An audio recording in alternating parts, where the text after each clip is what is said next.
जय गुरुदेव। देखो, संदेह करोगे तो तुम्हारा नुकसान हो जाएगा। संदेह और शंका से घर बर्बाद होता, पूरा का पूरा समाज बर्बाद हो जाता। शंका करोगे तो सारा राज बर्बाद होता, और शंका करोगे तो धर्म बर्बाद हो जाता। तुम जो सोच रहे होगे कि भाई जय गुरुदेव नाम बाबा जी का है, मेरा नहीं है और न तुम्हारा है, तो शंका क्यों करते हो? ये नाम उसका है और तुमने अभी शास्त्रों को नहीं देखा। और जो कहते हो हमने शास्त्र देखे हैं, वो आंख बंद करके और बुद्धि को ताक में रखकर। कोई भी नाम हो, विष्णु भगवान के 1000 नाम और परमात्मा के अनेकों नाम, तो शंका क्यों करते? कोई भी नाम सतयुग का, त्रेता का, द्वापर का, कोई नाम हो जब तक सिद्ध नहीं होगा तब तक कोई नाम आत्म कल्याणकारी नहीं, आत्माओं को गति नहीं दे सकता। इसलिए नाम सिद्ध करना होगा तो जीवात्माओं के काम आएगा, नहीं कोई काम नहीं आ सकता। कोई नाम हो, उसके तो अनेक। तुम इतना नहीं समझ पाते हो कि सूरज निकलता है तो अलग अलग देशों में, अलग अलग मुल्कों में अलग अलग नाम। सूरज तो एक ही है लेकिन नाम अलग अलग। तो तुम ये नहीं जानते हो कि तुम्हारे यहाँ नाम अलग है, दूसरे मुल्क में जाओ अलग, तीसरे मुल्क में अलग।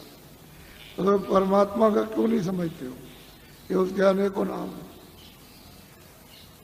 इसलिए शंका मत करो। मेरा नाम नहीं है। आप सोचते होगे कि भाई बाबा जी आए तो इनका नाम, मेरा नाम तो तुलसीदास है और आपका भी नाम नहीं, तो जय गुरुदेव नाम उस प्रभु का है, फिर आपको किस बात की शंका? बोलो जय गुरुदेव। जय गुरुदेव नाम किसका? अब बड़े ध्यान से सुनो, खड़े खड़े। ये तुम जो यहाँ रह रहे हो इस मृतलोक में, तो ये तुम्हारा देश नहीं है। ना यहाँ तुम्हारा घर है, ना यहाँ कोई सामान तुम्हारा। यहाँ तुम सब लोग परदेसी हो। आपका देश, आपका घर नहीं है। यह है बच्चों मृतलोक। अच्छी तरह से थोड़ी सी बातों में मैं सब समझा दूंगा आपको। ये मृतलोक है, ये आपका घर नहीं है। मकान मालिक ने आपको ये जो मकान दिया है, अनमोल मनुष्य शरीर, ये आपको बार बार नहीं मिलेगा। उसने थोड़े दिन के लिए आपको दिया है और उसने ये कहा कि देखो भाई, मेरा ये मकान है, शुद्ध है, साफ है, पवित्र, मैं तुमको देता हूं थोड़े दिन के लिए। और 2 अधिकार मैंने इस शरीर को दिए हैं कि एक अच्छा काम, एक बुरा काम। तो बुरा से बुरा काम करो, अच्छा से अच्छा करो। उसकी तरफ से कोई रोक टोक नहीं है। वो जो भी तुम करोगे अच्छे बुरे काम, सब ये कूड़ा कचड़ा, जितना भी पाप पुण्य का, ये सब जीवात्मा पर लदेगा, उस जीवात्मा पर रखा जाएगा और उसको कुछ मना नहीं करना। उसने तो ये कहा ये अमोलक मनुष्य शरीर है, ये मनुष्य मंदिर है, इसमें जीवात्मा को बैठा दिया। तो मेरे शरीर के द्वारा जो अमोलक है, क्या करना कि अपनी अपनी जीवात्मा को जगा लो और अपने घर में अपने प्रभु के पास पहुंचा दो। क्योंकि ये मनुष्य शरीर अमूलक है। सारे संसार का धन, सोना चांदी हीरे जवाहरात, इसकी कीमत नहीं दे सकते हैं। ये ऐसा अनमोल मनुष्य शरीर थोड़े दिन के लिए आपको दिया गया तो आप इसमें लग गए, ये मेरा मकान है, ये मेरी दुकान है, ये मेरा राज है, ये मेरी खेती है, ये मेरा सोना, ये मेरा चांदी, ये मेरे बच्चे, ये मेरी जात है, और ये मेरा ये और मेरा ये, इसमें लग गए तो क्या हो गया? काम है, क्रोध है, लोभ है, मोह है, आशा है, तृष्णा है, झूठ है, छल है, कपट है, फरेब है, धोखेबाजी, दगेबाजी और चोरी और डकैती और हिंसा, इसमें आप लग गए। तो महात्माओं ने क्या कहा था कि देखो ये बुरा काम है और ये अच्छा है। इस बुरे काम से तुमको सबको, स्त्री पुरुषों को, बच्चों को दुख मिलेगा, तकलीफ मिलेगी, रोग मिलेगा, कोढ़ मिलेगा, अंधे हो जाओगे, बहरे हो जाओगे, गरीब हो जाओगे, सताए जाओगे और मारे जाओगे। ये सब ये है अच्छा काम, इससे सुख मिलेगा। यही दो बातें महात्मा गांव-गांव में घूम करके आपको समझाते थे और आप लोग उस बात का ध्यान रखते थे कि भाई बुरे काम से तकलीफ होगी, अच्छा काम करेंगे तो सुख मिलेगा। तो महात्माओं के उपदेश को सब लोगों ने छोड़ दिया और सब के सब अच्छे काम को छोड़ चुके, बुरे काम में लग गए। जब बुरे काम में लग गए तो आपको तो मालूम नहीं है कि उसने ये अमोलक मनुष्य शरीर थोड़े दिन के लिए दिया है। तो आप जब नहीं मालूम है तो जीवात्मा पर आप कूड़ा कचरा लाद रहे हो। इस बार तो जब घड़ा भर जाएगा तो ये तो बाहर से बहेगा, फूटेगा और टूटेगा और आग निकलेगी, जहर निकलेगा, तो तुमको तो कुछ मालूम नहीं। जब उसका तुम तो समझते हो कि ये मेरा है, तब तक समय इसका पूरा हो गया। अनमोल मनुष्य मंदिर का इसका समय पूरा हो गया। उसने अपने सिपाही बुलाए, किसने? मकान मालिक को। ये देखो ये है, ये लल्लू सिंह है, ये रामनाथ है, ये श्यामवती है और ये लीलावती और ये मतलब जहांगीर है। इनका वक्त और समय हो गया, जाओ फौरन मकान खाली करा लो। तो कागज कहते हैं वारंट, वो फौरन लेकर के दौड़ पड़ेंगे और वहीं से आवाज देंगे। तुम इस वक्त में वहां हो अमेरिका में तो जोर से यही से देंगे कि लल्लू सिंह तुम्हारा वक्त पूरा हो गया और आप तैयार हो जाओ मकान का। तो यहाँ से फौरन, यानी क्षण भी नहीं लगेंगे, वहां आवाज पहुंचेगी और जोर से धक्का मारेगी तो लल्लू सिंह उलट जाएंगे, वही गिर जाएंगे, आंखें अंधी हो जाएंगी, कान बहरे हो जाएंगे, बुद्धि पागल हो जाएगी, जबान बंद हो जाएगी, बस उसी जगह फौरन। और वो सिपाही यहाँ से एक क्षण भी नहीं लगेगा, अमेरिका पहुंच जाएंगे और कहेंगे देखो ये मालिक का हुक्म हो गया, मकान खाली। तो मन को, बुद्धि को, चित्त को, प्राणों को और जीवात्मा को, रूह को इस अमोलक मनुष्य मंदिर से, जिस्मानी मस्जिद से निकाल बाहर। अब ये आपका शरीर ये पड़ा, ये मिट्टी है, ये मकान और ये जमीन और ये राज, ये पाट, घर का सामान, दुकान का सामान, दफ्तर का सामान, ये हिंदी, ये अंग्रेजी, उर्दू, ये आपकी ये पड़ी, ये पड़ा, सब सामान ये पड़ा। अब ये बताओ, ये इनमें से कोई सामान तुम्हारे साथ जाएगा? बोलो जाएगा? तो तू कैसे कहता कि मेरा है? ये कैसे कहते हो कि मेरा है? ये राज मेरा है, ये दुकान मेरी है, दफ्तर मेरा है, ये खेती मेरी है, ये मेरा है, ये कैसे? ये तो तेरा ये भी नहीं तो किराए का मकान है, ये नहीं समझा कि खाली हो गया, ये पड़ा। अगर किराए पर न दिया होता तो वो चेतन जीवात्मा जो परमात्मा की अंश है वो कैसे निकाल दी जाती? किराए पर तो मिला और उसका वक्त निर्धारित समय कि इतने समय के अंदर रहो और इसके बाद अपना काम करो, मत करो तो निकलो। तो तुमने क्या, तुमको लाभ क्या हुआ? तुम अचानक में निकाल दिए गए अनमोल मनुष्य मंदिर, ये बार बार मिलेगा? अरे तुम खड़े हो, ये बार बार मिलेगा? कितने युगों के बाद कितने सतयुग, कितने त्रेता, कितने द्वापर, कितने कलयुग खत्म हो गए और उसका जो पुण्य है वो एक एक बूंद तुम्हारा जमा हुआ मनुष्य शरीर प्राप्त करने का, और कितने युगों के बाद आपको ये मनुष्य शरीर मिला और आपको कहते हैं ऐसे ही मिल जाएगा। ये कोई तमाशा है? तुम्हारे घर का ये कोई खेल है? कैसे मिल जाएगा? ये अमूलक चीज है, कोई हीरे जवाहरात इसकी कीमत नहीं, लेकिन थोड़े दिन के लिए मिला। इसमें जीवात्मा को ये अवसर दिया कि देखो शुद्ध पवित्र मकान है, तुम इसमें अपनी जीवात्मा को जगा लेना और घर में अपने पहुंचा दो पिता के पास, प्रभु के पास, उस मालिक के पास, उस स्वामी के पास जो वो सर्वेश्वर है, इन जीवात्माओं का जो मालिक है, जो प्रभु है, उसके पास पहुंचा दो और मकान मेरा मुझे दे दो, शुद्ध है, स्वच्छ और साफ देना। तो आपने कुछ शुद्ध साफ रखा, आंख गंदी, कान गंदे, जबान गंदी, मन गंदा, बुद्धि गंदी, चित्त गंदा, जीवात्मा गंदी, हाथ गंदे, पैर गंदे, इतने तुमने कैसे कैसे कर्म किए तो गंदगी को तुमने लाद लिया। ये पहाड़ों की तरह से गंदगी जमा हो गई, तो बताओ इस जीवात्मा का उबार कौन करेगा? मैं वहां वो बात सुनाने नहीं आया जिसको तुम समझ रहे होगे। ये खेती करो, दुकान करो ठीक से, और दफ्तर का काम ठीक से करो। मैं कब मना करता हूं? आप जो भी सामान लेकर खेती से, दुकान से, दफ्तर से आओ और जो पैसे लेकर आओ, बाजार में खरीदो, अनाज खरीदो, सब्जी खरीदो, फल खरीदो, कपड़े खरीदो और सामान और दवा खरीदो और मकान अच्छा बनाओ और झोपड़ी अच्छी लेकिन ये तो समझो कि ये सब सामान किसके लिए? इस किराए के मकान के लिए।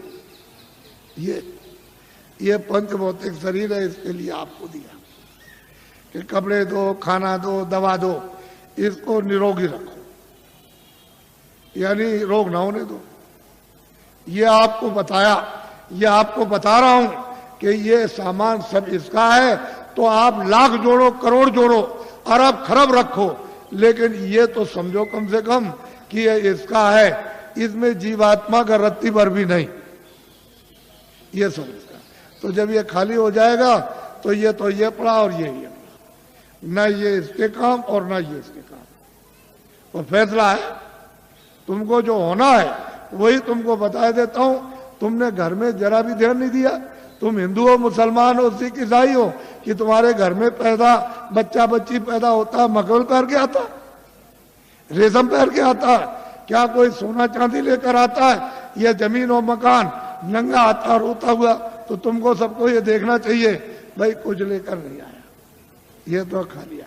रो रहा है तो अपनी पीड़ा में, अपने दर्द में रो रहा, उसको दर्द और पीड़ा हो रही, सहन नहीं हो रही है, और माँ कहती है अरे बच्चा चुप हो जा, पुचकारती है, लेकिन उसको न देख सकता, न सुन सकता, न बोल सकता है, तो कुछ भी नहीं कर सकता, रोता ही रोता है खाली। तो दर्द में रोता है, पीड़ा में। तुम जब इधर आए, जरा बड़े हो गए, तो तुमको बताया ये सब, और तुम्हारे जाने का जब समय हो गया तो तुम्हारी बुद्धि यहाँ रखवा ली, और देखना यहाँ रखवाया, और सुनना यहाँ रखवाया, बोलना यहाँ रखवा लिया, सब रखवा लिया उसने जितना भी था। और तुमको मतलब यह है कि निकाल बाहर किया, फिर तुमने उस पर कपड़े डाल दिए। क्यों? कि भाई अब देखा नहीं जाता, अब देखा नहीं जाता, अब तो डर लगता, घृणा हो गई, तो कपड़ा डाल देते हो। तो इतना नहीं तुम देखते हो, जब ले जाते हो कपड़ा ढक करके, तो वहां गड्ढा खोद के गाड़ देते हो, लकड़ियों पर रख करके, और इसको रखते हो और जलाते हो। तो तुमने आग लगाते देखा नहीं कि फूक दे, यानी कपड़ा जल गया, नंगा हो गया। तो तुमको ये नहीं दिखाई दिया कि कोई कपड़ा लिए जा रहा है, कोई सोना, कोई चांदी, कोई मकान, कोई बाल, कोई बच्चे, कोई रिश्तेदार, या हिंदी, अंग्रेजी, उर्दू लिए जा रहा? ये जाते में सब रखवा लेगा, आते में कुछ ले आने नहीं दिया। तो ये आपको समझना चाहिए कि ये किराए का मकान आपको थोड़े दिन के लिए दिया है, तो आप कोई घर बार मत छोड़ो। मैं कोई घर बार छुड़ाने थोड़ी आया हूं। तो खेती करो, दुकान करो, और दफ्तर का काम कैसे करो? ईमानदारी, मेहनत, झूठ नहीं। झूठ और धोखा और बेईमानी और चालाकी और मारपीट और हिंसा और दगेबाजी और सीनाजोरी और जबरदस्ती, बेईमानी, ये नहीं। ईमानदारी, मेहनत, घर में आओ, अपने बच्चों की सेवा करो। ये दो ही तो आपकी ड्यूटी है, और क्या ड्यूटी। और जब आप जाओ सोने, कोई काम ना हो, तो ये मनुष्य मंदिर है, इसमें जीवात्मा बैठी हुई है और ऊपर से परमात्मा 24 घंटे बोल रहा, एक क्षण भी बंद नहीं होता।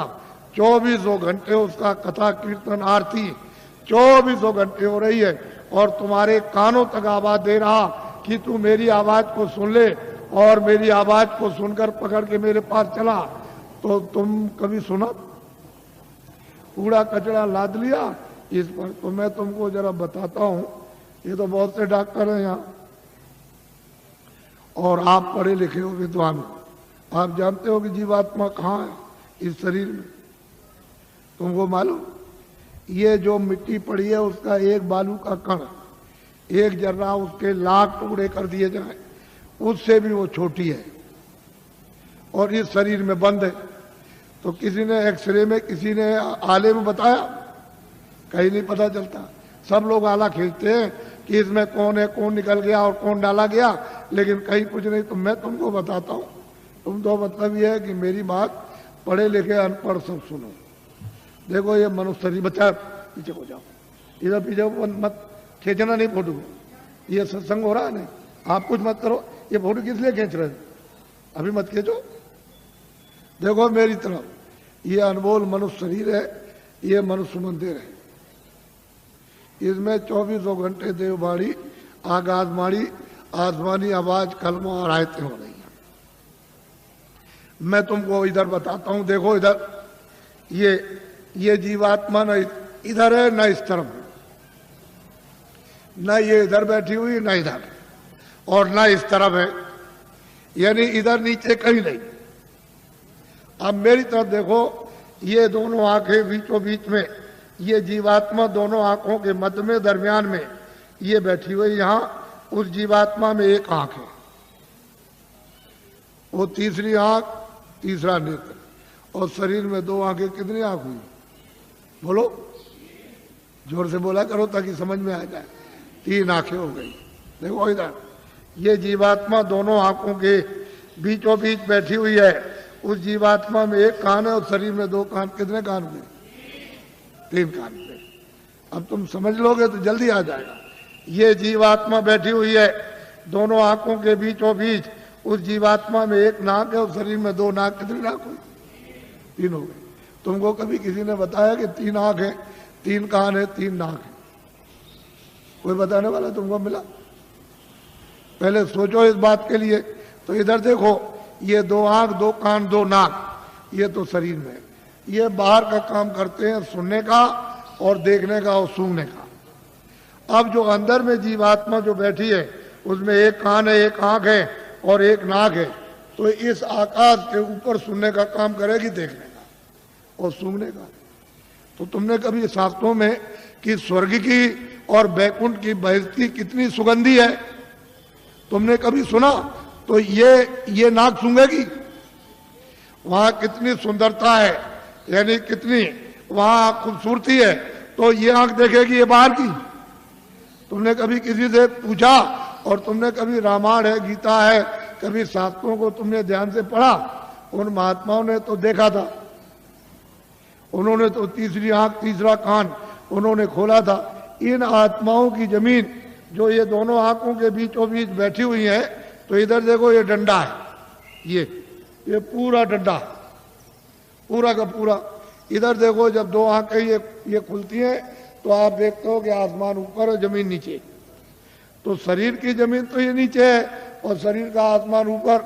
लेकिन ये जो तीसरी ये आंख है जो जीवात्मा बैठी, वो यहाँ, वो तीसरी आंख, तीसरा कान, तीसरा नाक इस आकाश के ऊपर है। तो आत्माओं की जमीन ऊपर है, जीवात्माओं की जमीन ऊपर है। वो चेतन है, वो जड़ नहीं है। ये खेती नहीं है, दुकान नहीं है, दफ्तर नहीं है, ये कपड़े नहीं है, कोई सामान नहीं, कोई टट्टी नहीं, कोई पेशाब नहीं, कोई लड़का नहीं, कोई गाली नहीं, कोई गलोज नहीं, कोई धोखा नहीं, कोई बेईमानी नहीं, कोई मस्जिद नहीं, कोई मंदिर नहीं। ये जीवात्माओं की चेतन जमीन ऊपर।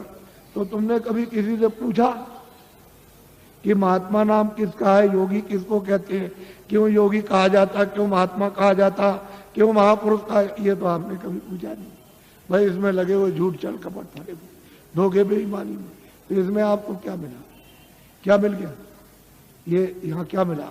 वो तो जो यहाँ कुछ है वो तो क्षणिक, ये तुम्हारे कानों तक ऊपर से आवाज आ रही है, उधर से प्रकाश आ रहा, तो उस प्रकाश का आनंद और उसका देववाणी का वो ठंडक तुमको मालूम होती है इंद्रियों के द्वारा, तो तुम कहते हो जरा सा आनंद मिल गया, फिर और जगह मिलेगा, और जगह मिलेगा, और मिलेगा, वो देखने में मिल जाएगा, सुनने में मिलेगा, कपड़े में मिलेगा, मकान में मिल जाएगा, खाने में मिल जाएगा, स्त्री में मिलेगा, बच्चे में मिलेगा, चलो राजपाट में मिल जाएगा, सारी दुनिया पर राज करना, लेकिन वहां गए कुछ नहीं है नहीं।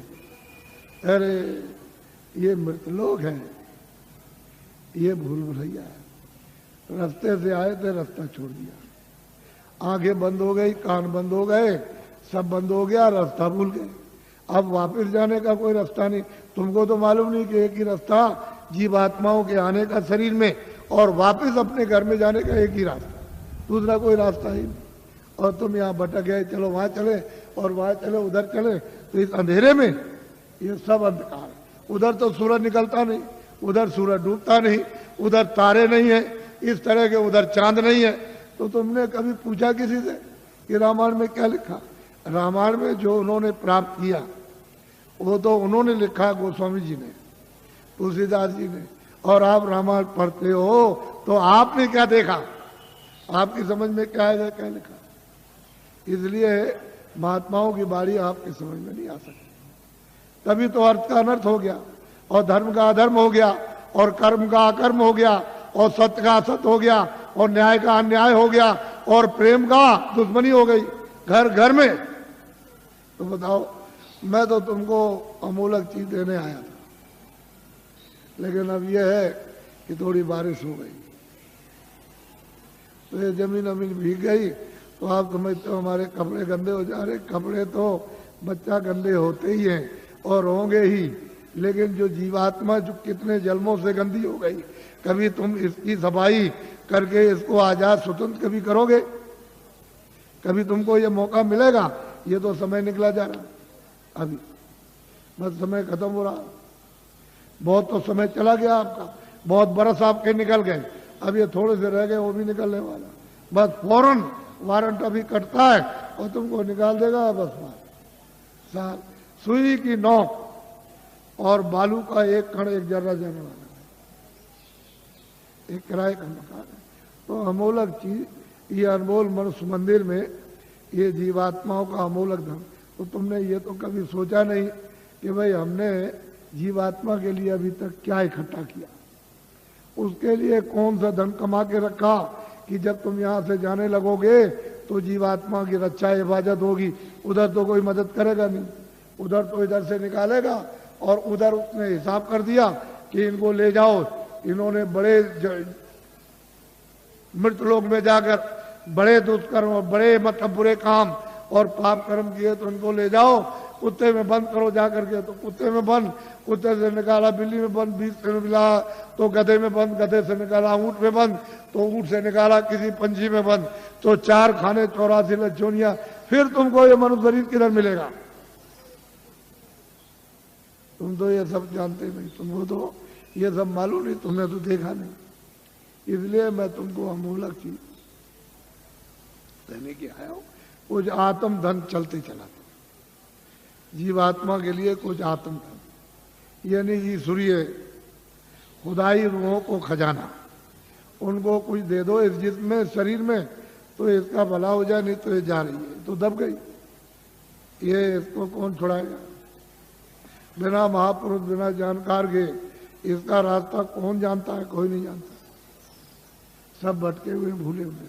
तो अमूलक चीज लो, उसको देना चाहता। इसलिए तुम ऐसा मत समझो कि कोई बाबा जी जय गुरुदेव है या बाबा जी भगवान है, हम तो पक्के आपके सेवक हैं, सेवक, कोई भगवान नहीं है, कोई जय गुरुदेव नहीं है। जय गुरुदेव तो हुआ है, हम तो आपके सेवक हैं। सेवा करने का मतलब यही होता है कि तुम्हारी गंदगी को साफ, जो तुम्हारी गंदगी धोता है, साफ करता है, उसका नाम सेवक ही है। जितने भी भारत में महापुरुष आए इस प्रभु को प्राप्त करने के लिए इस कलयुग में, वो सब के सब सेवक है। वो कभी महात्मा नहीं बने, न कभी महात्मा बनेंगे, न बने, न उन्होंने कभी इच्छा और न उन्होंने कभी स्वप्ने मतलब ये कभी सोचा। वो तो सेवक। तो तुम लोग उनको पहचान भी नहीं पाते, और उनके पास में अमोलक धन होता, अमोलक खजाना, और तुम ले नहीं पाते। इसी जमीन में वो भी आते हैं, इसी जमीन में तुम हो, तुम इसमें लगे पड़े हुए हो, और वो यहाँ से निकल के चले गए, और तुमको कहते हैं भाई जल्दी कुछ अपना काम करो, नहीं तो ये पराया काम, ये बोझा ढोते हो, ये तो छूटने वाला है, तो ये शरीर चला जाएगा, ये तो मकान तुम्हारा नहीं है, ये सामान पड़ा रह जाएगा। तो अमोलक चीज है, अमोलक धन है, तुम्हारे साथ खजाना रखा अथा। लेकिन अब क्या करे बेचारी जीवात्मा, ये इसमें बंद है, इस कोठरी में बंद हो गई, इसका फंस गई। अब इसको कुछ नहीं सुनाई दिखाई, कुछ नहीं देता। तो कोई महात्मा मिले तभी तो उनकी कृपा दया दृष्टि हो, और वो कुछ मतलब ये शुद्धि सफाई करें तो कुछ रास्ता दे दें तो अच्छा रहेगा, नहीं काम होता। तो अमोलक चीज लिए जल्दी में, अच्छा रहेगा। हम ज्यादा और कुछ नहीं बोलेंगे।